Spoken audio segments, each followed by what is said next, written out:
जब विष्णु जी का विवाह लक्ष्मी जी से तय हो गया और विवाह की तैयारी शुरू होने लगी तो सभी देवताओं को निमंत्रण भेजा गया, लेकिन गणेश जी को विवाह का निमंत्रण नहीं दिया गया। जब विष्णु जी की बारात जाने का समय हुआ तब सभी देवी देवता शामिल हुए, लेकिन सभी ने देखा गणेश जी वहां नहीं हैं। सभी इसी बात की चर्चा करने लगे, आखिर क्यों गणेश जी को न्योता नहीं दिया गया, या फिर गणेश जी खुद नहीं आए हैं। सभी इस बात पर चकित रह गए। इसका कारण सभी ने विष्णु जी से पूछा। भगवान विष्णु ने कहा, गणेश जी के पिता भोलेनाथ महादेव को न्योता भेज दिया गया है। अगर वो आना चाहते तो अपने पिता के साथ आ जाते, उन्हें अलग से न्योता देने की क्या जरूरत है। दूसरी बात यह है कि उनको 1.25 मन मूंग, 1.25 मन चावल, 1.25 मन घी और 1.25 मन लड्डू का भोजन चाहिए दिन भर। अगर वो नहीं आ रहे हैं तो ठीक ही है, दूसरे के यहाँ जाकर इतना खाना खाना अच्छी बात नहीं। सब यह बात कर ही रहे थे कि तब किसी ने कहा, अगर गणेश जी आते भी हैं तो उन्हें द्वारपाल बनाकर यहीं बैठा देंगे। सबने कहा कि आप अगर चूहे पर बैठकर धीरे धीरे चलोगे तो बारात में पीछे रह जाओगे और घर का ध्यान रखने के लिए भी तो कोई चाहिए, इसीलिए आप द्वारपाल बनकर यहीं बैठे रहो। सबने विष्णु जी से सहमति मांगी तो भगवान विष्णु ने भी इस पर अपनी सहमति दे दी। इतने में गणेश जी विष्णु जी की बारात वाले स्थान पर पहुंच गए।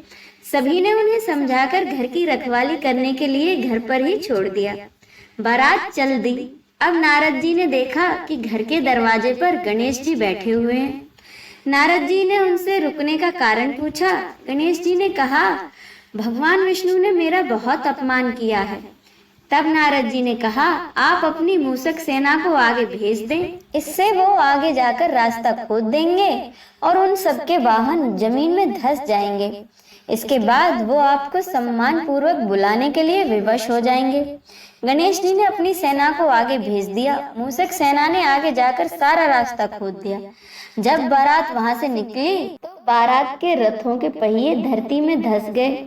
उन्होंने लाख कोशिश की लेकिन पहिए नहीं निकल पाए। हर किसी ने अलग अलग उपाय सुझाए लेकिन कोई हल नहीं निकला। तब नारद जी ने कहा कि उन्होंने गणेश जी का अपमान कर ठीक नहीं किया। अगर उन्हें मनाकर लाया जाए तो कार्य सिद्ध हो सकता है। फिर शंकर भगवान ने अपने दूत नंदी को भेजा। नंदी गणेश जी को वहां ले आए। सभी ने गणेश जी का आदर सम्मान के साथ पूजन किया। उसके बाद ही रथ के पहिए बाहर निकल पाए, लेकिन पहिए टूट चुके थे। ऐसे में उन्हें सुधारने का काम कौन करेगा, इस पर सवाल होने लगे। वहीं पास में एक खेत था, वहां काम कर रहे एक व्यक्ति ने उनकी मदद की और रथ का कार्य करने से पहले श्री गणेशाय नमः कहकर गणेश जी की वंदना की। देखते ही देखते उसने रथ के पहियों को ठीक कर दिया। फिर उस व्यक्ति ने कहा कि शुभ काम करने से पहले आपने गणेश जी को नहीं मनाया होगा, न ही उनकी पूजा की होगी, इसी के चलते आप पर यह संकट आया है।